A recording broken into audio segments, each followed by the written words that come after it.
শুরু হলো সব খবর, কম সময়ে সব খবর একসাথে। খবরটা খুব বড় করে বলবো না, কিন্তু যতখানি বলবো তাতে করে আপনি জেনে যেতে পারবেন আজ কোথায় কি হলো। নিয়মিত এই আয়োজনে সবাইকে স্বাগত জানাচ্ছি, আমি শাওন দত্ত। সাবেক প্রতিমন্ত্রী জুনায়েদ আহমেদ পলক, সাবেক ডেপুটি স্পিকার শামসুল হক টুকু ও ঢাকা বিশ্ববিদ্যালয় ছাত্রলীগের সাধারণ সম্পাদক তানভীর হাসান সৈকতের 10 দিনের রিমান্ড মঞ্জুর করেছে আদালত। পল্টন থানার হত্যা মামলায় তাদের রিমান্ড মঞ্জুর হয়। বুধবার রাতে পলক টুকু ও সৈকতকে গ্রেপ্তারের তথ্য নিশ্চিত করে ঢাকা মহানগর পুলিশ ডিএমপি জনসংযোগ বিভাগ। বার্তায় বলা হয়, রাজধানীর নিকুঞ্জ আবাসিক এলাকা থেকে তাদের গ্রেপ্তার করা হয়। এলাকাটি খিলক্ষেত থানার আওতাধীন, সেখান থেকে তাদের রাখা হয় ডিবি হেফাজতে। গেল 19 জুলাই বৈষম্য বিরোধী ছাত্র আন্দোলন চলাকালে পল্টনে হওয়া সহিংসতায় প্রাণ যায় এক রিকশা চালকের। সেই হত্যাকাণ্ডের ঘটনায় পল্টন থানায় মামলা হয়। ডিএমপির দাবি, সেই মামলায় 3 জনকে গ্রেপ্তার দেখানো হয়েছে। আজকে এজাজের মধ্যে পলক সহ আরো 2 জন আসামি 3 জন আসামিকে আদালতে হাজির করা হয়। হাজির করে তদন্তকারী কর্মকর্তা এই আসামিদের বিরুদ্ধে স্পেসিফিক অ্যালিগেশন থাকায়, অপরাধ কমিট করছে এটা থাকায় এবং এই তথ্য উপাত্ত আরো বের করার জন্য তাদের 10 দিনের রিমান্ড চায়। রিমান্ডের শুনানির পক্ষে প্রসিকিউশনের পক্ষ থেকে 10 দিন রিমান্ড মঞ্জুর করার প্রার্থনা করা হয়। 15ই আগস্ট বঙ্গবন্ধু শেখ মুজিবুর রহমানের শাহাদাত বার্ষিকী। এবারের আবহ সম্পূর্ণ ভিন্ন। দিনটি ঘিরে বঙ্গবন্ধুর প্রতিকৃতিতে শ্রদ্ধা জানাতে দেখা যায়নি আওয়ামী লীগের কোনো নেতাকর্মীকে। বুধবার রাত থেকে ধানমন্ডি 32 নম্বরের চারপাশে অবস্থান নেয় শিক্ষার্থী ও সাধারণ মানুষ। তাদের দাবি, রাজনৈতিক উদ্দেশ্যে কেউ যেন সহিংসতা করতে না পারে, তাই সতর্ক অবস্থান। বুধবার রাতে 15 আগস্টের প্রথম প্রহর থেকেই বঙ্গবন্ধু ভবনের চারপাশে অবস্থান নেয় বিপুল সংখ্যক শিক্ষার্থী ও সাধারণ মানুষ। পরিস্থিতি নিয়ন্ত্রণে রাখতে 32 নম্বরের চারপাশে দেয়া হয় কাঁটাতারের বেড়া। বৃহস্পতিবার ভোরেও দেখা যায় একই চিত্র। বঙ্গবন্ধু ভবনের সড়কের 2 পাশেই চোখে পড়ে ব্যারিকেড। সতর্ক অবস্থানে ছিল শিক্ষার্থী ও জনতা। তাদের দাবি, 15 আগস্ট ঘিরে শ্রদ্ধা জানানোর নামে বিশৃঙ্খলা তৈরি করা হতে পারে, তাই সচেষ্ট অবস্থানে থেকে ঠেকানোর উদ্যোগ ছিল তাদের। ছাত্র জনতা এই কারণে এখানে অবস্থান করেছে, যাতে করে দেশের অর্জিত স্বাধীনতা ম্লান না হয়ে যায়, যাতে করে এখানে পরিস্থিতি ঘোলাটে করে এই দেশের ভাবমূর্তি আর আন্তর্জাতিক পর্যায়ে কেউ যাতে নষ্ট করতে না পারে। এদের বিচার না হওয়া পর্যন্ত আমরা ছাত্র জনতা আমরা এই মাঠে অবস্থান করছি। আমাদের এই আন্দোলন এবং এটা শেষ হবে না ইনশাল্লাহ। আমরা খবর পেয়েছি যে কিছু দুষ্কৃতিকারী এই 15 আগস্টকে কেন্দ্র করে তারা দেশে বিশৃঙ্খলা সৃষ্টি করবে, এজন্য আপামার জনসাধারণ এটা গ্রহণ করেনি। তাই এই ধানমন্ডির 32 সহ যেসব জায়গা আছে সেই জায়গা আমরা প্রোটোকল দেওয়ার চেষ্টা করছি। দলীয় সভাপতির আহ্বান কিংবা সামাজিক মাধ্যমে বিভিন্ন গুজব ছড়ানো হলেও ধানমন্ডি এলাকায় দেখা যায়নি আওয়ামী লীগ বা এর সহযোগী সংগঠনের পরিচিত নেতাকর্মীদের। স্বল্প সংখ্যক মানুষ যারা শ্রদ্ধা জানাতে এসেছিলেন তাদের পড়তে হয় প্রতিরোধের মুখে, কারণ তারা ছিলেন ছাত্র জনতার সন্দেহের কারণ। 52 বছর আগের সেই স্মৃতি এখনো তারা রাখতে চাইতেছে। আমরা আমাদের ভাইয়ের রক্ত শুকানোর আগে আমরা এরকম শোক পালন করতে চাই না। যতদিন পর্যন্ত আপনারা পরিপূর্ণভাবে এই আপনাদের অধিকারগুলো ফিরে না পেয়েছেন, ততদিন পর্যন্ত আমরা ছাত্র সমাজ আমাদের আন্দোলন থামাবো না, আমাদের সংগ্রাম থামাবো না, রাজপথ আমরা ছাড়বো না। দুপুর পর্যন্ত মিরপুর রোডে সতর্ক অবস্থান ছিল শিক্ষার্থী ও জনতা। সন্দেহজনক কাউকে দেখলেই চালানো হয় তল্লাশি। এ সময় পিটুনিতে আহত হয় বেশ কয়েকজন। ভাস্কর ভাদুরী, যমুনা নিউজ, ঢাকা। ভারতের প্রধানমন্ত্রী নরেন্দ্র মোদীর মাধ্যমে নির্বাচন আয়োজনে চাপ দেয়া বাংলাদেশের সার্বভৌমত্বের লঙ্ঘন বলে মনে করেন বৈষম্য বিরোধী ছাত্র আন্দোলনের সমন্বয়ক সার্জিস আলম। সকালে রাজধানী শাহবাগে বৈষম্য বিরোধী ছাত্র আন্দোলনের ব্যানারে সর্বাত্মক অবস্থান কর্মসূচি পালনের আয়োজনে এমনটাই জানান তিনি। শেখ হাসিনার বিচার সহ 4 দফা দাবিতে 3য় দিনের মতো পালিত হচ্ছে অবস্থান কর্মসূচি। এতে অংশ নিতে সকাল 10টার পর শাহবাগে জড়ো হতে থাকেন শিক্ষার্থীরা। সাংস্কৃতিক জোটের কর্মীরা গান কবিতায় উজ্জীবিত করছেন শিক্ষার্থীদের। গণহত্যা ও নির্যাতনের অভিযোগে ফ্যাসিবাদ শেখ হাসিনা সহ তার দোসরদের বিচার দাবি করেন তারা। সেখানে বৈষম্য বিরোধী ছাত্র আন্দোলনের সমন্বয়ক সার্জিস আলম ফ্যাসিবাদীদের বিচার ও শাস্তি নিশ্চিত করার দাবি জানিয়ে বলেন, জনগণ সিদ্ধান্ত নেবে তারা বাংলাদেশে রাজনীতি করতে পারবে কিনা। আরেক সমন্বয়ক হাসনাত আব্দুল্লাহ বলেন, অতীতের রাজনৈতিক দ্বন্দ্বকেও ভারতীয় মিডিয়া সাম্প্রদায়িক হিসেবে প্রকাশ করছে।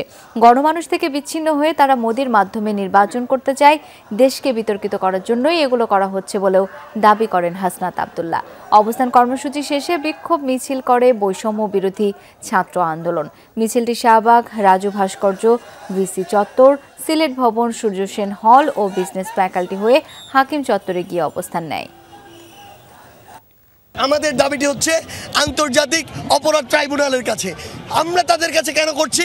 আমরা চাই পুরো বিশ্ব দেখুক সে কত বড় একজন খুনি ছিল, কিভাবে এই দেশের মানুষকে শুধুমাত্র ক্ষমতায় বসে থাকার জন্য খুন করেছে। তারা গণবিমুখ হয়ে, তারা হচ্ছে মানুষ বিমুখ হয়ে, তারা হচ্ছে মুদিমুখী হয়েছে। অর্থাৎ তারা মানুষ থেকে মুখ ফুরিয়ে তারা মুদির উপরে নির্ভর করছে তারা ক্ষমতায় আসার জন্য। এই কারণে আমরা ওয়াজেদকে শুনতে পাই, আমরা দেখছি যে সজীব ওয়াজেদ বলছে যে উনি মুদিকে রিকোয়েস্ট করছে যে যেন দ্রুততম সময়ের জন্য নির্বাচনের ব্যবস্থা করে। ডক্টর মোহাম্মদ ইউনূসের নেতৃত্বাধীন অন্তর্বর্তীকালীন সরকারের উপদেষ্টার সংখ্যা বাড়ছে। নতুন করে শপথ নেবেন আরও 5 উপদেষ্টা। এই নিয়ে মোট উপদেষ্টার সংখ্যা দাঁড়াবে 22 জনে। বৃহস্পতিবার রাষ্ট্রপতি মোহাম্মদ শাহাবুদ্দিনের প্রেস সচিব জয়নাল আবেদিন বিষয়টি গণমাধ্যমকে নিশ্চিত করেছেন। আগামীকাল শুক্রবার বিকেল 4টায় বঙ্গভবনে শপথ গ্রহণ অনুষ্ঠিত হবে। এর আগে 8 আগস্ট অন্তর্বর্তী সরকারের প্রধান উপদেষ্টা ডক্টর ইউনূস সহ 13 উপদেষ্টার শপথ নেন। সে সময় ঢাকার বাইরে থাকায় অন্য 3 উপদেষ্টা শপথ নিতে পারেননি। তাদের মধ্যে 2 জন সুপ্রদীপ চাকমা ও বিধান রঞ্জন রায় শপথ নেন গত রোববার। সবশেষ মঙ্গলবার উপদেষ্টা হিসেবে শপথ নেন ফারুকী আজম।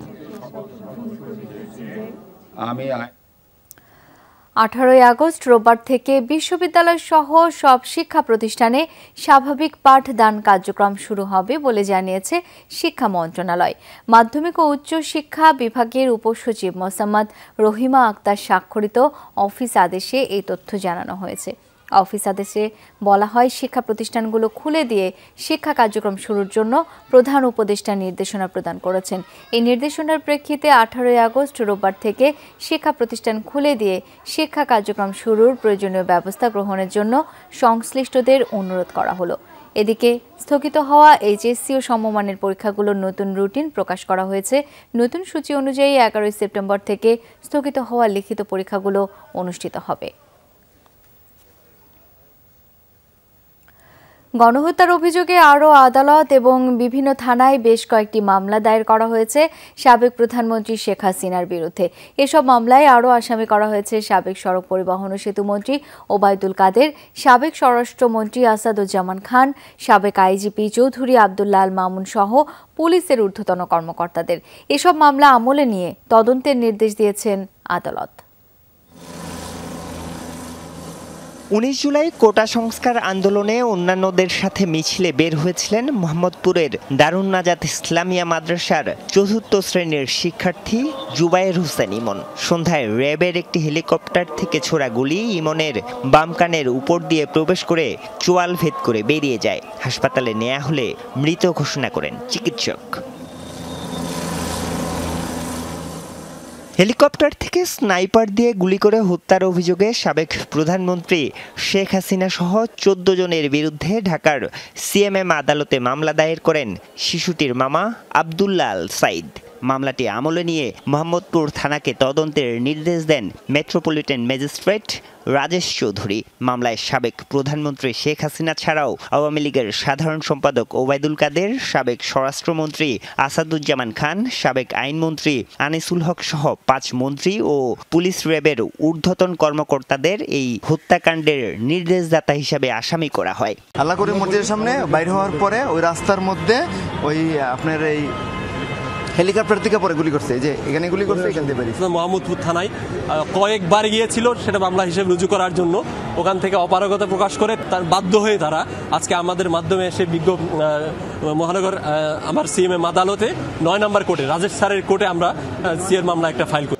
5 আগস্ট রাজধানীর শেরে বাংলা এলাকায় শাহাবুদ্দিন নামে এক যুবককে হত্যার নির্দেশদাতা হিসেবেও সাবেক প্রধানমন্ত্রী সহ 5 জনের বিরুদ্ধে আরেকটি মামলা দায়ের করা হয় আদালতে। মামলাটি আমলে নিতে শেরে বাংলা নগর থানাকে নির্দেশ দেন আদালত। লগে ডেট মাটি মুড়ি দিয়ে দুটো বাচ্চা তুলছে, একটা বাচ্চার মাও আছে এখানে। আমি এটা বিচার চাই। পুলিশ ছিল, তারা মনে করছে থানা ঘেরাও করার জন্য আসতেছে। তারা এই ধারণার থেকে বাইর হয়ে আসে এবং ফায়ার করতে করতে বাইরে যায়। ওই সময় 7 জন লোক মারা যায়। এদিকে গণহত্যার দায়ে শেখ হাসিনা সহ 7 জনের বিরুদ্ধে দুপুরে রাজধানীর শাহবাগ থানায় আরেকটি মামলা দায়ের করেছেন আন্দোলনে নিহত ইসমামুল হকের ভাই মুহিবুল হক। গত 5 আগস্ট কেন্দ্রীয় শহীদ মিনারে বৈষম্য বিরোধী ছাত্র আন্দোলনের অবস্থান কর্মসূচিতে গুলিবিদ্ধ হন ইসমামুল হক। পরে ঢাকা মেডিকেল কলেজ হাসপাতালে মারা যান তিনি। মামলায় শেখ হাসিনা ছাড়াও সাবেক স্বরাষ্ট্রমন্ত্রী আসাদুজ্জামান খান, সাবেক আইজিপি চৌধুরী আবদুল্লাহ আল মামুন, সাবেক ডিএমপি কমিশনার হাবিবুর রহমান, সাবেক অতিরিক্ত পুলিশ কমিশনার হারুনুর রশিদ, সাবেক সহকারী পুলিশ কমিশনার শুভ্র দাস ও সাবেক সহকারী পুলিশ কমিশনার ইমরুল ইসলামকে আসামি করা হয়। আরিফুর রহমান সবুজ, যমুনা নিউজ, ঢাকা।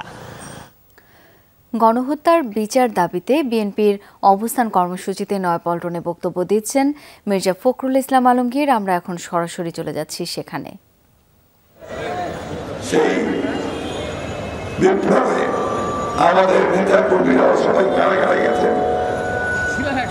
11,000-এর বেশি নেতা কর্মী কারাগারে গেছে, আমাদের স্থায়ী কমিটির সদস্যরা সহ। বন্ধুগণ, ছাত্র জনতা বিপ্লবে প্রায় 1000 খানেক ছাত্র জনতাকে প্রকাশ্যে গুলি করে মারা হয়েছে। আমি গতকাল গিয়েছিলাম রংপুরে, সে কিগঞ্জে, যেখানে ছাত্র সাইদ, যে ইউনিভার্সিটির ছাত্র, ইংরেজি অত্যন্ত গরিব পরিবারের সন্তান, তাদের ঘর একটা কুড়ে খায়, সে টিউশনি করে পড়াশোনা করতো আর তার টাকা বাঁচিয়ে আমার বাড়িতে পাঠাতো। আরো 4 জন দোয়েল সোহাগ সহ। আমি ঠাকুরগা গিয়েছিলাম আমার বাড়িতে, আমার কনস্টিটিউয়েন্সিতে 6 জনকে গুলি করে হত্যা করা হয়েছে, তারাও সবাই ছাত্র। সেই মায়ের আমাদের যে আকুতি যে আমাদের পারি অত্যন্ত অসুস্থ হয়েছে।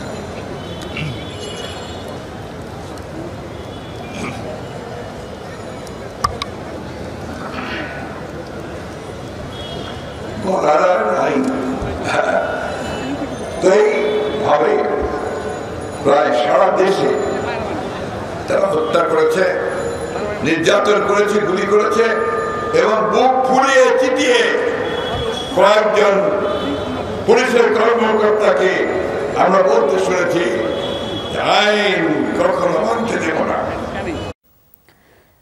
নয়াপল্টন থেকে মির্জা ফখরুল ইসলাম আলমগীরের বক্তব্য শুনছিলাম সরাসরি। ছাত্র জনতার আন্দোলনে সহিংসতা ও হত্যাকাণ্ডের ঘটনা তদন্তে আগামী সপ্তাহে ঢাকা আসছে জাতিসংঘের ফ্যাক্ট ফাইন্ডিং মিশন। বহুজাতিক এই সংস্থাটি তাদের অর্থায়নে সব ধরনের প্রভাবমুক্ত হয়ে কাজ করবে বলে জানিয়েছেন আবাসিক সমন্বয়কারী গোয়েন লুইস। তাদের এই কাজে সরকার সব ধরনের সহায়তা করবে বলে আশ্বস্ত করেছেন পররাষ্ট্র উপদেষ্টা তৌহিদ হোসেন।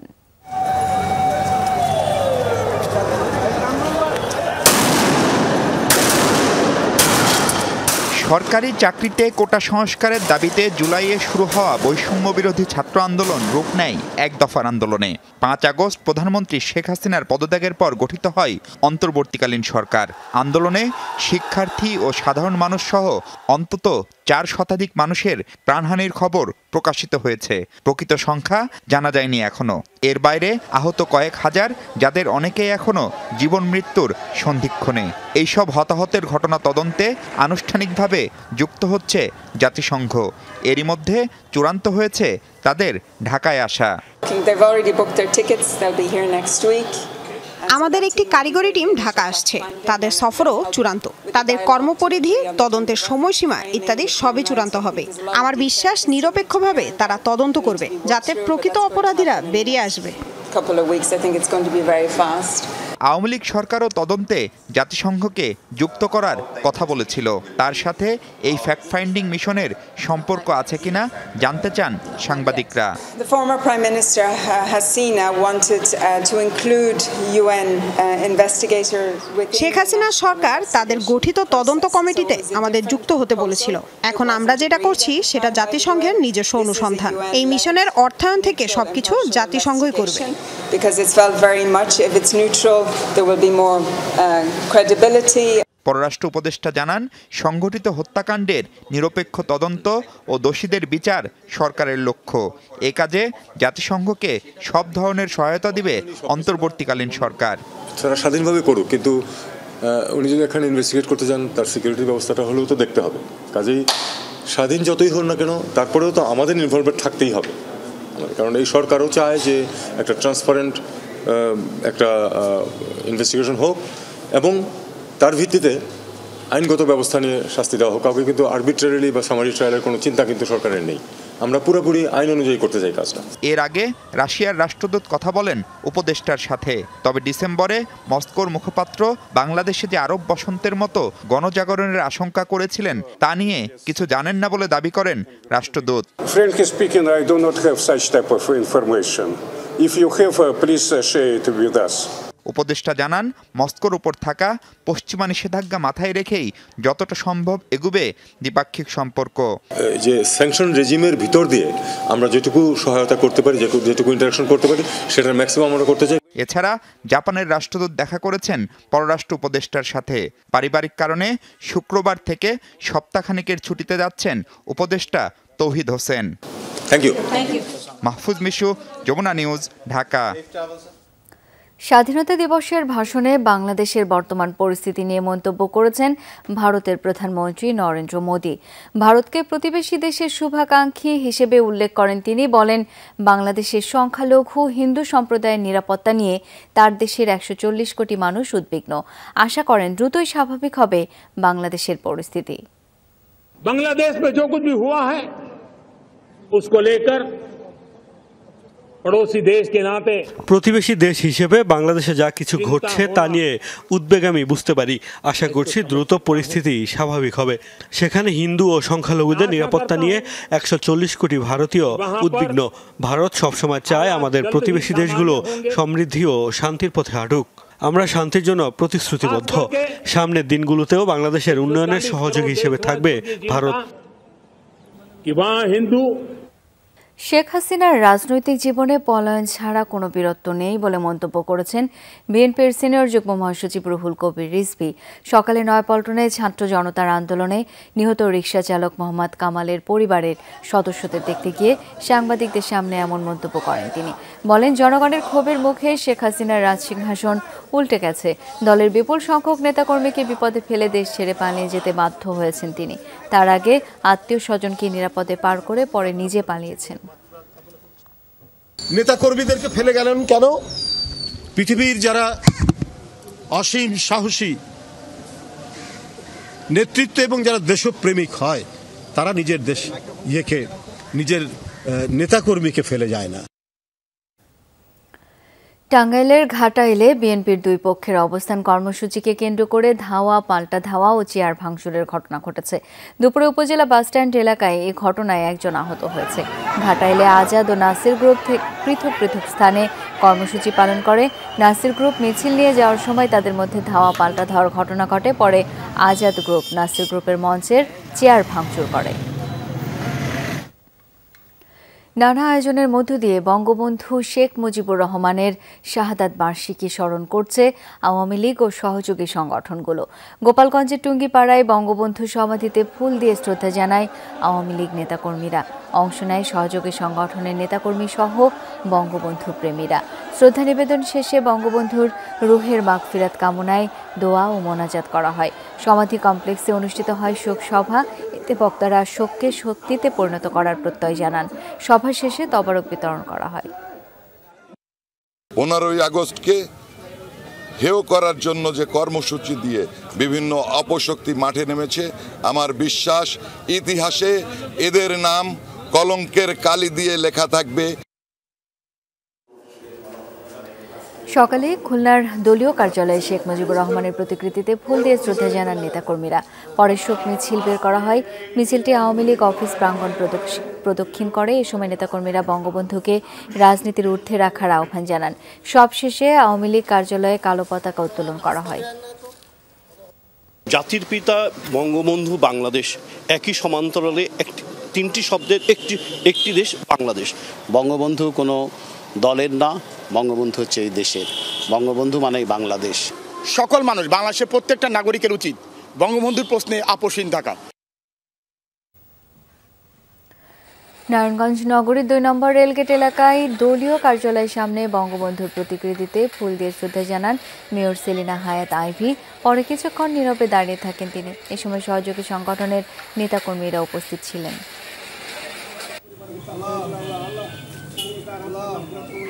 সকালে চাঁপাইনবাবগঞ্জে সংক্ষিপ্ত কর্মসূচি পালন করেছে পৌর স্বেচ্ছাসেবক লীগ। জেলা আওয়ামী লীগ অফিসের সামনে কয়েকজন নেতাকর্মী দাঁড়িয়ে জাতীয় এবং দলীয় পতাকা উত্তোলন করেন। পরে রুহের মাগফিরাত কামনায় মোনাজাত করা হয়। সুনামগঞ্জে আওয়ামীপন্থী আইনজীবীরা শোক র্যালি করেছেন। পরে তারা বঙ্গবন্ধুর প্রতিকৃতিতে শ্রদ্ধা জানান। এছাড়া জেলা আওয়ামী লীগের উদ্যোগেও শ্রদ্ধা নিবেদন করা হয়েছে। সংকটকালে নেতাকর্মীদের ঐক্যবদ্ধ থাকার আহ্বান জানান নেতারা। স্বরাষ্ট্রমন্ত্রী আসাদুজ্জামান খান ও তার সহযোগীরা সিন্ডিকেট করে বস্তায় বস্তায় ঘুষ নিয়েছেন। পুলিশ, মাদকদ্রব্য নিয়ন্ত্রণ অধিদপ্তর ও ফায়ার সার্ভিস থেকে এই টাকা আদায় করা হতো। এজন্য তৎকালীন অতিরিক্ত সচিব ডক্টর হারুনার রশিদ বিশ্বাসের নেতৃত্বে সিন্ডিকেট গড়ে তোলা হয়। এমন অভিযোগের ঘটনা অনুসন্ধানে উচ্চ পর্যায়ের 5 সদস্যের কমিটি করেছে দুদক। শুরু হয়েছে সাবেক স্বরাষ্ট্রমন্ত্রী আসাদুজ্জামান খান সহ 10 জনের বিরুদ্ধে অনুসন্ধান। আসাদুজ্জামান খান ছাড়া অন্য যাদের বিরুদ্ধে অনুসন্ধান শুরু হয়েছে তারা হলেন তৎকালীন অতিরিক্ত সচিব ডক্টর হারুনার রশিদ বিশ্বাস, যুগ্ম সচিব ধনঞ্জয় কুমার দাস, মন্ত্রী সহকারী একান্ত সচিব মনির হোসেন, জনসংযোগ কর্মকর্তা শরীফ মাহমুদ অপু, প্রশাসনিক কর্মকর্তা মোল্লা ইব্রাহিম হোসেন সহ মোট 10 জন। স্বরাষ্ট্রমন্ত্রী জনাব আসাদুজ্জামান খান এবং তার সাথে কয়েকজন কর্মকর্তার বিরুদ্ধে দুর্নীতির অভিযোগ সংক্রান্ত একটি অভিযোগ আমাদের দুর্নীতি দমন কমিশনে এসেছে। দুর্নীতি দমন কমিশন কর্তৃক এই অভিযোগটি যাচাই বাছাই করা হয়েছে এবং প্রাথমিক কিছু সত্যতা পাওয়া গেছে বলে 5 সদস্য বিশিষ্ট একটি কমিটি গঠন করা হয়েছে। এই 5 সদস্য বিশিষ্ট কমিটি এই বিষয়টি সার্বিকভাবে অনুসন্ধান করে দেখবেন। ওয়াসার এমডি তাকসিম এ খানের পদত্যাগপত্র গ্রহণ করে তার চুক্তি বাতিল করা হয়েছে। তার দুর্নীতির তদন্ত করা হবে বলে জানিয়েছেন স্থানীয় সরকার উপদেষ্টা AF হাসান আরিফ। দুপুরে সচিবালয়ে ব্রিফিংয়ে তিনি জানান 100 টাকার কাজে 70 টাকার কাজ করে 30 টাকা ভাগাভাগি করে নিলে সেটা দুর্নীতি। আর যারা দুর্নীতি করেছে তাদের বিরুদ্ধে ব্যবস্থা নেওয়া হবে। তিনি আরও জানান ছাত্র জনতার এই অন্তর্বর্তীকালীন সরকারের কাজ 2-1 দিনেই হবে, শেষ হবে না। সংস্কার করতে সময়ের প্রয়োজন। এ সময় তিনি বলেন প্রকল্পের নামে অর্থ অপচয়ের সুযোগ নেই। প্রতিটি ফাইল এখন থেকে খতিয়ে দেখা হবে। এতে কমবে দুর্নীতির আশঙ্কা। সিদ্ধান্ত হয়েছে অলরেডি যে তাকে কন্ট্রাক্ট যেটা আছে সেই কন্ট্রাক্টটা টার্মিনেট করা হবে। তাকে ঘিরে যে দুর্নীতি চক্র যেটা হয়েছিল, চক্রেতে যারা সক্রিয় আছে বা যারা লুকিয়ে আছে তাদেরকে কি ব্যবস্থার মধ্যে আনা যায় সেটার ব্যাপারে চিন্তা ভাবনা করা হবে এবং পদক্ষেপ নেওয়া হবে। আর একবার আমন্ত্রণ, দেখছেন সব খবর। প্রায় 1 মাস পর আবারও শুরু হয়েছে আন্তনগর ট্রেন চলাচল। অনলাইন ও কাউন্টারে টিকিটের ব্যাপক চাহিদা দেখা গেছে। কেউ আজকে টিকিট কেটেছেন, কেউ আবার এসেছেন আগাম টিকিটের জন্য। দীর্ঘদিন পর আন্তনগর ট্রেন চলাচল শুরু হওয়ায় স্বস্তি প্রকাশ করেন যাত্রীরা। আগে থেকেই চলাচলের ঘোষণা থাকায় আন্তনগর ট্রেনের যাত্রীরা স্টেশনগুলোয় ভিড় করতে থাকেন সকালেই। নির্ধারিত সময়ের আগেই শেষ হয়ে যায় কাউন্টার আর অনলাইনের সব টিকিট। পূর্ব ও পশ্চিমাঞ্চল রেলওয়ের বিভিন্ন গন্তব্যে ছেড়ে যেতে থাকে ট্রেনগুলো। একই সাথে এক্সপ্রেস ও কমিউটার চলাচল ছিল স্বাভাবিক। তবে এতে স্বস্তি জানিয়েছেন রাজশাহী থেকে বিভিন্ন রুটের যাতায়াতকারীরা। ভিড় নাই হয়েছে, লোকজন যাত্রী কম। দেশটা স্বাভাবিকই চলে আসছে, ট্রেন যাতায়াত মোটামুটি স্বাভাবিক হয়ে গেছে। এখন আমরা রাজশাহীতে আছি, যাব হলো বড়বিজ স্টেশনে। স্বাভাবিক অবস্থায় আমরা বাসায় যেতে পারছি, চলাচল করতে পারছি, এটা আমাদের জন্য অনেক ভালো। যাত্রীচাপ দেখা গেছে চট্টগ্রাম স্টেশনে। ঢাকা, সিলেট, চাঁদপুর সহ বিভিন্ন রুটের আন্তনগর ট্রেনগুলোর টিকিটের চাহিদা সবচেয়ে বেশি। এখানে সিরিয়ালে দাঁড়াইছি টিকিটের জন্য, কিন্তু ওনারা বলতেছে স্ট্যান্ডিং টিকিটও নাই। আমি 18 তারিখের সকালে সুবর্ণ টিকিটের জন্য আসছি আর কি, এখনো জানি না, ওনারা তো এখন একটু 5 মিনিট দাঁড়াইতে বললো, এখনো শিওর না পাবো কি পাবো না। টিকিট নাই বলতেছে, সিট নাই, লাকসাম যাবো আর কি। 2 দিন আগেও চেষ্টা করছি, টিকিট পাই না, কালকেও চেষ্টা করছি, টিকিট পাই না, এখন আসলাম দেখি এখানে পাই নাকি টিকিট। হ্যাঁ, অপেক্ষা করছি, আর টিকিটও অনলাইনে সময় মতো পেয়েছি, সাথে সাথে পেয়েছি বলতে। পারাবত এক্সপ্রেস, জামালপুর ও সিরাজগঞ্জ এক্সপ্রেস সহ কিছু ট্রেন প্রথম দিনে চলছে না, বাদবাকি আন্তনগর রেল চালু আছে। রেল কর্তৃপক্ষ জানিয়েছে শিডিউল রক্ষা করে যাত্রীবাহী ট্রেন চলছে। আমাদের সব ট্রেনের টিকিট বিক্রি হচ্ছে অনলাইন এবং কাউন্টার একসাথে। আলহামদুলিল্লাহ স্বাভাবিক যাত্রী আছে। সীমিত পরিসরে আমাদের আন্তনগর ট্রেনের যাত্রা হবে। অফডেতে যে আন্তনগর ট্রেনগুলো বন্ধ থাকবে সেগুলো স্বাভাবিকভাবেই বন্ধ থাকবে, আর অফডে ব্যতীত যেগুলো আন্তনগর থাকবে সেগুলো সবই চলাচল করবে। অন্তর্বর্তী সরকারের নির্দেশ অনুযায়ী গত 12 আগস্ট থেকে চলছে পণ্যবাহী রেল। 13 আগস্ট থেকে মেইল, এক্সপ্রেস, লোকাল ও কমিউটার ট্রেন চলাচল শুরু হয়। কোটা আন্দোলনের কারণে গত 18 জুলাই বন্ধ হয়ে যায় সব ধরনের ট্রেন চলাচল। আমিন বাবু, যমুনা নিউজ। শিক্ষার্থী ও জনসাধারণকে গুলি করে হত্যাকারী সকলকেই আইনের আওতায় এনে শাস্তি দেয়া হবে, এমনটাই বলেছেন অন্তর্বর্তীকালীন সরকারের ডাক, টেলিযোগাযোগ ও তথ্য প্রযুক্তি উপদেষ্টা নাহিদ ইসলাম। সকালে টাঙ্গাইলের ধনবাড়ী উপজেলা বিলকুটি গ্রামে আন্দোলনে নিহত সাজিদের জানাজায় অংশ নেন তিনি। পরে সাজিদের পরিবারের সদস্যদের সাথে দেখা করেন নাহিদ। এ সময় তিনি বলেন, দেশের জন্য জীবন দিয়েছে সাজিদ, তার আত্মত্যাগ বাংলাদেশের মানুষ কোনোদিনও ভুলবে না। গত 4 আগস্ট ঢাকায় বৈষম্য বিরোধী আন্দোলনে পুলিশের গুলিতে আহত হন জগন্নাথ বিশ্ববিদ্যালয়ের ছাত্র ইকরামুল হক সাজিদ। 14 আগস্ট চিকিৎসাধীন অবস্থায় মৃত্যুবরণ করেন তিনি। আজকে সাজিদদের এই আত্মত্যাগের কারণে আমরা একটা নতুন স্বাধীনতা পাইছি। সাজিদদের এই আত্মত্যাগ বাংলাদেশের মানুষ, বাংলাদেশের ছাত্র সমাজ কোনোদিনই ভুলবে না। খুনিদের বিচার অবশ্যই করা হবে এই বাংলার মাটিতে, এবং অবশ্যই তাদেরকে আমরা কঠোরতম শাস্তির আওতায় আনি। কেন্দ্রীয় ব্যাংকের পূর্ণাঙ্গ স্বায়ত্তশাসন দাবি করেছে Bangladesh bank officers welfare council. সংগঠনটি মনে করে অর্থ মন্ত্রণালয়ের আর্থিক প্রতিষ্ঠান বিভাগের কারণে এই খাতে সুশাসন নিশ্চিত করা সম্ভব হচ্ছে না। দুপুরে বাংলাদেশ ব্যাংক মতিঝিল অফিসে প্রেস ব্রিফিংয়ে এমন দাবি করা হয়। বলা হয়, ব্যাংক ও আর্থিক খাতে সুশাসন নিশ্চিত করতে স্বায়ত্তশাসন দরকার, তা না হলে ব্যাংক খাতে রাজনৈতিক নিয়ন্ত্রণ বন্ধ করা যাবে না। জানানো হয়, ব্যাংক সুদহার বিনিময় হার ব্যাংক বা আর্থিক প্রতিষ্ঠানের লাইসেন্স দেবার ক্ষেত্রে রাজনৈতিক প্রভাব মুক্ত করার বিকল্প নেই। এজন্য বাংলাদেশ ব্যাংকের পূর্ণাঙ্গ স্বায়ত্তশাসন প্রয়োজন। স্বার্থের সংঘাত ও ব্যাংকিং খাতে দ্বৈত শাসন রোধকল্পে অর্থ মন্ত্রণালয়ের আর্থিক প্রতিষ্ঠান বিভাগ বিলুপ্তিকরণ, বাংলাদেশ ব্যাংকের পাশাপাশি আর্থিক প্রতিষ্ঠান বিভাগ বাংলাদেশের পুরো ব্যাংকিং সেক্টরে দ্বৈত শাসন ব্যবস্থা প্রবর্তন করেছে। অন্যান্য চুক্তিভিত্তিক নিয়োগের ন্যায় বাংলাদেশ ব্যাংকের গভর্নর সহ সংশ্লিষ্ট নিয়োগ আইন মেনে জনপ্রশাসন মন্ত্রণালয়ের মাধ্যমে কার্যকর করা প্রয়োজন। বাংলাদেশ ব্যাংকের আর্থিক প্রতিষ্ঠান বিভাগের প্রভাবমুক্ত থাকার জন্য এটা খুবই জরুরি। বিসিএস খাদ্য ক্যাডার হতে মহাপরিচালক পদায়ন সহ 7 দফা দাবিতে প্রতিবাদ সমাবেশ করেছে বিসিএস ফুড অ্যাসোসিয়েশন। দুপুরে রাজধানীর খাদ্য ভবনের সামনে ক্যাডার যার মন্ত্রণালয় তার, এমন স্লোগান নিয়ে সমাবেশে কর্মকর্তা কর্মচারীরা অংশ নেন। সমাবেশের শুরুতে বৈষম্য বিরোধী ছাত্র আন্দোলনে শহীদদের প্রতি গভীর শ্রদ্ধা জানিয়ে হত্যাকাণ্ডের সাথে জড়িতদের শাস্তি দাবি করেন বিসিএস খাদ্য ক্যাডারের কর্মকর্তারা। অভিযোগ করেন, বিসিএস খাদ্য ক্যাডার একটি স্বতন্ত্র ক্যাডার হওয়া সত্ত্বেও বিভিন্ন বৈষম্যের মাধ্যমে খাদ্য ক্যাডারকে কার্যকর করে রাখা হয়েছে। চাকরি জাতীয়করণ সহ 4 দফা দাবি বাস্তবায়নে রাস্তায় নেমেছে গ্রাম পুলিশ। দুপুরে হাইকোর্টের সামনে অবস্থান নেয় তারা। বৈষম্য বিরোধী গ্রাম পুলিশ সমন্বয় কমিটির ব্যানারে এই কর্মসূচি থেকে 46,000 গ্রাম পুলিশ সদস্যের চাকরি জাতীয়করণের দাবি জানান নেতৃবৃন্দ। 2011 সালে জাতীয়করণের গেজেট থাকার পর সে অনুযায়ী বেতন পান না বলে অভিযোগ করেন তারা। এই অবস্থার অবসানে অন্তর্বর্তীকালীন সরকারের জরুরি হস্তক্ষেপ চেয়েছেন তারা। অস্ট্রেলিয়ায় টপ এন্ড টি20 সিরিজে টানা 2 ম্যাচ হারের পর জয় পেয়েছে বিসিবি হাই পারফরম্যান্স টিম। ডারউইনে অস্ট্রেলিয়ান ক্যাপিটাল টেরিটরিকে 6 উইকেটে হারিয়েছে আকবর আলীর দল। ভারতের নতুন বোলিং কোচের দায়িত্ব পেয়েছেন সাবেক দক্ষিণ আফ্রিকান পেসার মর্নে মর্কেল। সেপ্টেম্বরের 1 তারিখ থেকে ভারতের বোলিং কোচ হিসেবে কাজ শুরুর কথা রয়েছে সাবেক এই প্রোটিয়া তারকার। সেই মাসেই ভারতে 2 ফরম্যাটে সিরিজ খেলতে যাবে বাংলাদেশ দল, অর্থাৎ বাংলাদেশ সিরিজ দিয়েই নিজের নতুন যাত্রা শুরু হবে মর্কেলের। আগামী 19 সেপ্টেম্বর চেন্নাইয়ে শুরু হবে 2 টেস্ট সিরিজের প্রথম ম্যাচ। ক্রিকবাজ জানিয়েছে গত মাসে শ্রীলঙ্কা সফরে দায়িত্ব নেওয়ার কথা থাকলেও মর্কেল ব্যক্তিগত কারণে সেটি পারেনি।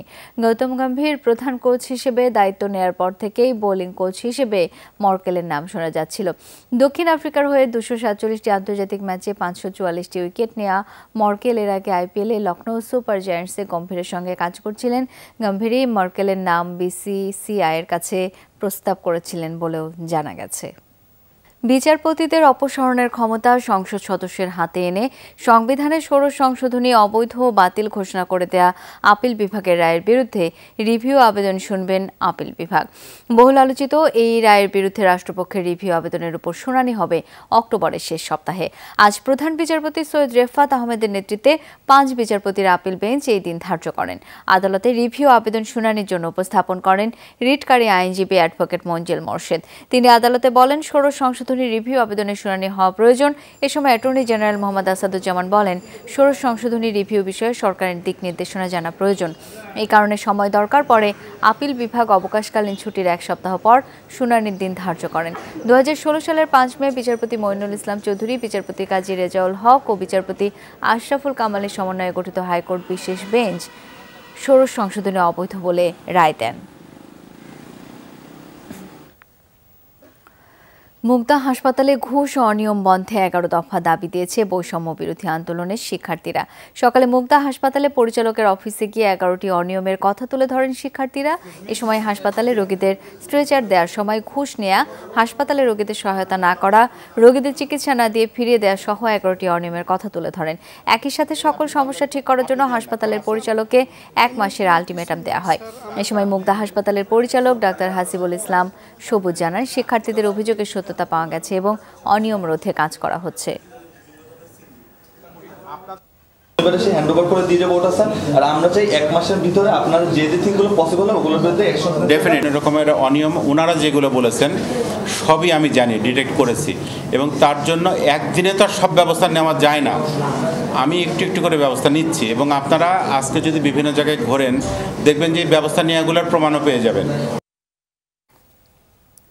ভারতের সাথে বন্দি বিনিময় চুক্তি অনুযায়ী শেখ হাসিনাকে দেশে ফিরিয়ে এনে শাস্তি দেওয়ার আহ্বান জানান গণ অধিকার পরিষদের সভাপতি নুরুল হক নূর।